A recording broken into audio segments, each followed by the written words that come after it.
So today we're going to talk about political portraits. Who gets them done? What's it like to paint them? And are they worth any money? Now, Caroline Nokes is Conservative MP for Romsey and Southampton North, but is also the chair of the Speaker's Advisory Committee on Works of Art. Also Deputy Speaker of the House of Commons. That's a big business card. It's a massive business card, lots of words on it, most of which nobody knows what they mean, if we're being fair about it. So tell me about, then, your role as chair of the Speaker's Advisory Committee on Works of Art. What does that actually involve? And actually, it's my second stint as chair of the committee. I was chair back in 2015-16. But we fundamentally decide who the election artist will be for the forthcoming election. We decide which current members of Parliament or former members of Parliament we want to commission portraits of, who's made an impact, who's important enough. And we also go looking for historic portraits that might pop out of the woodwork, appear at auction, and decide whether they would be a worthy inclusion in the collection. Now, this seems like a contentious question. Who is worthy of being... Surely all politicians think they might be worthy of having their portraits in the collection. Well, there's no shortage of egos, is there? So lots of candidates and a very limited number who will actually ever have a commission done of them. We have something really quite historic called the Hinchingbrook list, which is last reviewed in 2001, so well due to have a bit of a refresh, which looks at historic figures who are missing from the collection. But I think one of the most important things that the collection should do is have all of the prime ministers included in it. We'll come to that in a moment, who might be missing. But let's bring in someone who has completed works for the collection. Jonathan Yeo is a portrait painter, a trustee of the National Portrait Gallery, and has painted several politicians, including Tony Blair, William Hague, David Cameron and Charles Kennedy. Hi, Jonathan. Hi there. Great to have you with us. And I think I see your work almost every day when I go into Parliament, because if I'm in Portcullis House, I can look up directly above and remind me what it's called, the work, and it's Tony Blair, William Hague and Charles Kennedy. And is it right, the size of the portraits are proportional to the votes they got? Yes, exactly. So that was it was actually the first election. I was the first election artist in 2001. And it was basically, the idea was partly fueled by the fact that Tony Blair then and some of the other top politicians had been resisting sitting for portraits for whatever reason, so it was a way of getting their portraits done by having me as a portraitist to do it, but also the idea was to represent the election, to have it like as an artist's independent eye, kind of following the election campaign, like they'd had war artists in the past and other similar embedded artists in different situations. So basically, you're right. I was trying to find a way of referencing the election while making them portraits, and so I thought it might be fun to have them the size of the canvases proportional to the number of votes they got, and then I called the picture, slightly obviously proportional representation. But that was the idea. That's why Blair's got the biggest one, and Charles Kennedy had the smallest one. And did they sort of sit for you in the traditional sense, or did you have to do the portraits just from sort of having followed them around and paid attention to the campaign? Nothing about it was traditional at all. No one had done it before. No one really knew what it was supposed to be involved. Then chair of the committee, Caroline's predecessor, Tony Banks, sort of legendary and wily MP, had sort of bounced them all into doing it just on the sort of eve of as soon as the election was called, by cornering each of the subjects in the voting lobby, I think, and saying, well, the other two are doing it, so you have to. And then somehow they kind of he persuaded the various campaigns to let me have some access, which usually involved me sort of trundling around on the battle buses and trying to sweet talk my way onto, William Hague or Tony Blair's bus, for half an hour at the end of the day, so I could actually sit and draw them. It wasn't ideal, obviously, because you're in the back of a bus and, every time you go over a bump, it was like your pencil would scratch across the page and you have to start again. But it was certainly an interesting project. And tell me about the process of if you were doing a traditional portrait. We heard from Anne Curry last week, who's a sculptor who's made some of the busts which are in members' lobby just outside the Commons chamber, and she was telling us about how she'd done John Major and how she uses calipers to try and measure his face, but you're not supposed to touch his face, and then the process of he comes around and has a look at the work halfway through and says, "Oh, I'm not quite sure about that." Tell me about the process with you, Jonathan. How much time do you spend in front of them? And then they go away, and then you carry on working, and then do they come back and say, "Oh, can you make my ears smaller?" Well, so yes. So in terms of the practicality, yes. Ideally, you get people to come and sit in the studio because the lighting's better. You got all your kit there, and as you say, I tend to do probably half a dozen sittings of a couple of hours, if not more, if possible, because you don't want the painting of someone falling asleep. But they chat to you and you learn about them, and that becomes part of the process. And you see them on different days and different moods, and you try and synthesize a little bit of each of those sort of things you see into one picture. And if on a good day, or at least a good result is when you do manage to sort of capture different aspects of their personality, which are true to them, which presupposes that they're sort of like open and straightforward with you and not just putting on a sophisticated performance, which some politicians, a bit like actors, you sometimes wonder if that's the case. But yeah, I mean, in my case, I'm afraid I've learned over the years not to show people along the way, if possible. Oh, interesting. Well, just because my justification is that the painting changes a lot, so you don't know how it's going to end up. But the reality is also it's much more interesting for them to see it at the end, and you get a real reaction, a genuine reaction of what it's like, what they think of it, rather than what they think it should look like. Because whatever you end up with, it's not what they were expecting. Hopefully, it's better, but very often the subject has a view of themselves which is different from yours. And actually, the most useful thing is to have someone who knows them come and see it, because they'll be much more honest about whether you've got it right or not. And in fact, when you painted, the listeners will know the portrait of the king that you did, the very striking red portrait. It was the Queen Camilla who said to you, "Oh yeah, you've really captured him." Yes, exactly. I was much more nervous about her reaction than his, actually. So, Caroline, you were talking about the gaps. So Blair is obviously in the... Yeah. You managed to smuggle him into Jonathan's work. But so the gaps sit... So nothing... No Gordon Brown. There are photographic representations of Gordon Brown in the collection, but no portrait. There is no portrait of Boris Johnson. There is no Liz Truss. There is no Rishi Sunak. There is a Theresa May. That was done after Theresa was no longer Prime Minister. That's a painted portrait. It's a painted portrait, absolutely beautiful, stunning portrait. And it does exactly as Jonathan said. It captures sort of a perspective of Theresa May that perhaps not everybody saw her in that way. Maybe Theresa herself didn't see herself, but it's a fabulous portrait. And are those gaps there because just Gordon Brown just doesn't fancy it? He thinks it's a bit showy, a bit, he's spent a lot of his career defining himself against Tony Blair being a bit flash.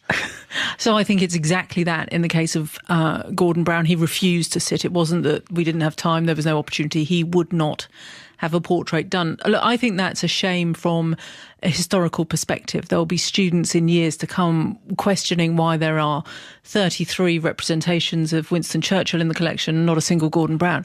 But there are other big omissions, in my view, and people can disagree with that. There's no George Osborne in the collection, I don't think. I certainly haven't found one. And he was Chancellor of the Exchequer for 6 years. Now, there's certainly a Ken Clarke. There are various other people who were I hesitate to use the word, just deputy prime ministers.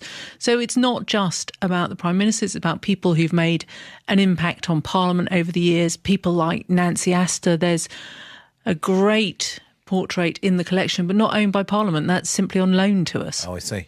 And is it preferable to capture them sort of when they're, if not in office, then soon after? Oh, absolutely. So there's a great deal of store put in, can you get this individual to sit whilst they are Prime Minister? That from a purely monetary perspective would add value to a portrait, but it does also from the importance of it to capture somebody whilst they're in office.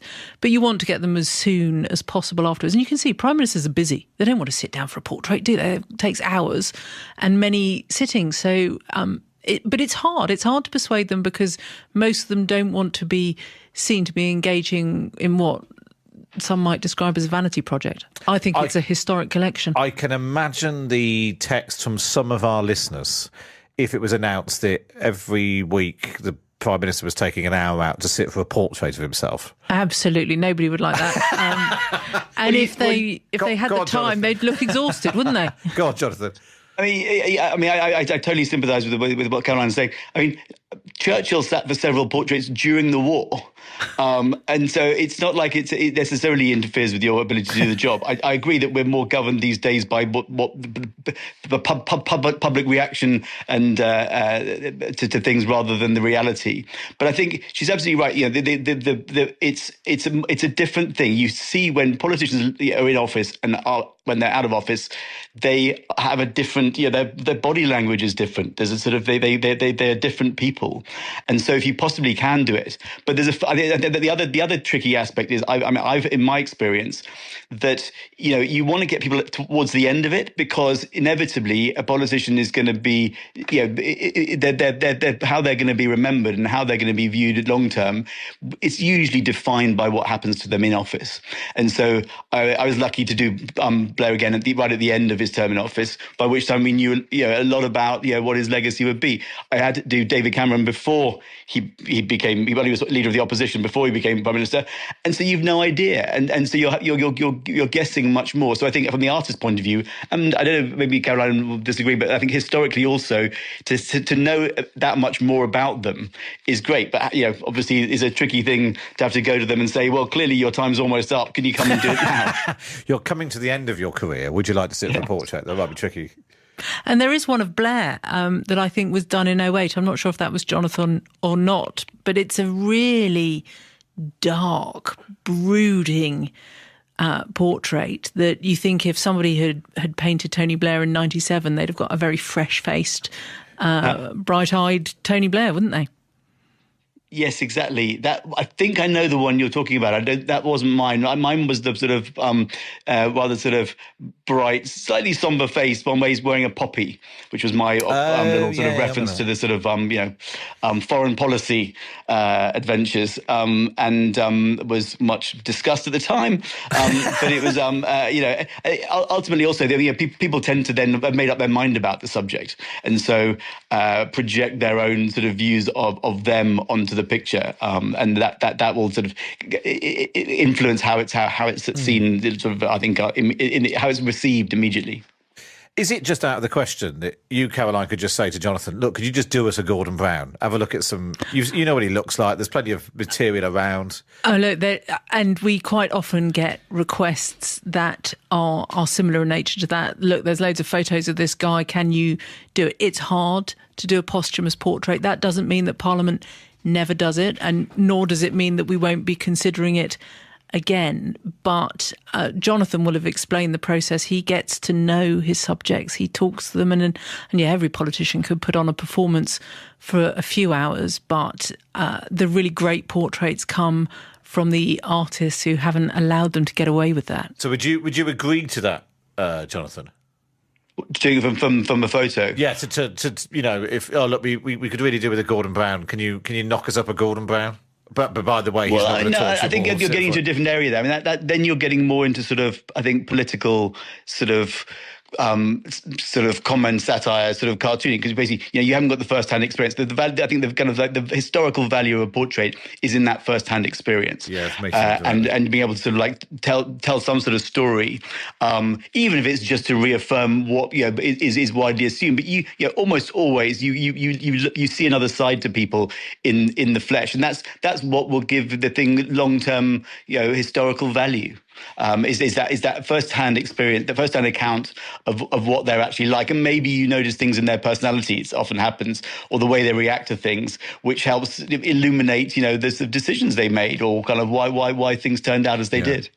Well, both of you have mentioned value, so I was quite interested to know, is there a market for portraits of politicians? So we've joined by friend of the show, our favourite gavel banger is Anne Thorpe from the auctioneer at Dartmoor Auctions in Devon. Welcome back, Anne.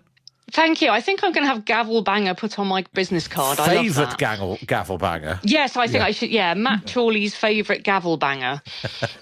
Now, is there a lot of interest in portraits of politicians? Oh, absolutely. I mean, they can be phenomenally valuable, but there are so many factors that you need to take into account. Of course, who the artist is. When it comes to auction, they'll need some kind of provenance to prove the background, but also the style and the setting. Obviously, the older, more traditional style, they could be quite severe, quite dark, very posed. I think what's really nice and maybe a bit more popular these days are the brighter, more modern styles with maybe more relaxed poses sometimes as well. And I think that's definitely probably a bit more popular, but it depends who's buying it and what they're buying it for. If it's going to be in a museum or, on display in the Houses of Parliament or something, you may want a traditional style. But if somebody's buying it for themselves, I think they may want to go for something a bit more modern and relaxed. But also, is there a story about the painting? I think one of my favourite ones is, that Churchill had a portrait. He absolutely hated it, and it's believed it was destroyed. Now, if that painting was rediscovered, then it's got a great story, Mm-hmm. And even the one that, that Keir Starmer moved a portrait of Margaret Thatcher out of his office. And I just think, well, you've just made that portrait more interesting now, Because he famously said he didn't like anything with eyes because they thought it'd be sort of wandering, following him around the room. He doesn't like to have anyone looking down at him. That's what he said anyway. It wasn't just... Absolutely. But it's got a story behind it. And, of course, then it's down to how popular or interesting is that person? So have they done anything significant? Have they made an impact? So obviously Churchill is always popular. Anything to do with Churchill is popular. But of course, there's a lot of it about. He was painted a lot. A lot of things have been made around him and souvenirs and that kind of thing. So, but then Margaret Thatcher, again, always very, very popular, very divisive person. But I think with people like Margaret Thatcher, probably a little bit the same with Donald Trump, is the people who the supporters of those kind of politicians are very passionate. Yeah. They're like fans. And so they want a poster on their wall. They are more likely to buy something, so it's really down to the person. Did they do something significant? And how passionate are their followers? It's quite interesting because I did look up some recent auction prices, and there was an artist called John Jackson who there's two paintings came in the same sale, one of William Pitt the Younger, which sold for £1,100, and one of Spencer Perceval that sold for £1,500. And I just think, well, was the £400 because Spencer Perceval was the only prime minister to be assassinated? It's more interest. It's got a story behind him, and I think there are certain prime ministers and politicians who will stand out. That people are probably more likely to want to buy a representation of. Just in our last auction, we had a Jack-in-a-Box Margaret Thatcher. Now, I can't imagine anybody making one of many other politicians. What did it go for? I think it only sold for about £40, but it was great fun. It was really good fun. But it's that kind of figure who's stood the test of time. Actually, by being divisive, the point is that some people really like someone and some other people really don't like them, and some people really like them and create the market. Caroline, do you have any sense of what the collection is worth, the Commons Art collection, in total? Because we're talking about value. No. Presumably it's just a phenomenal I really don't. So we're talking about 10,000 works of art in the collection, but the whole heritage collection has tens of thousands, many of which are completely irreplaceable. Really hard to put a value on them. If you need to thin that collection out, I can help.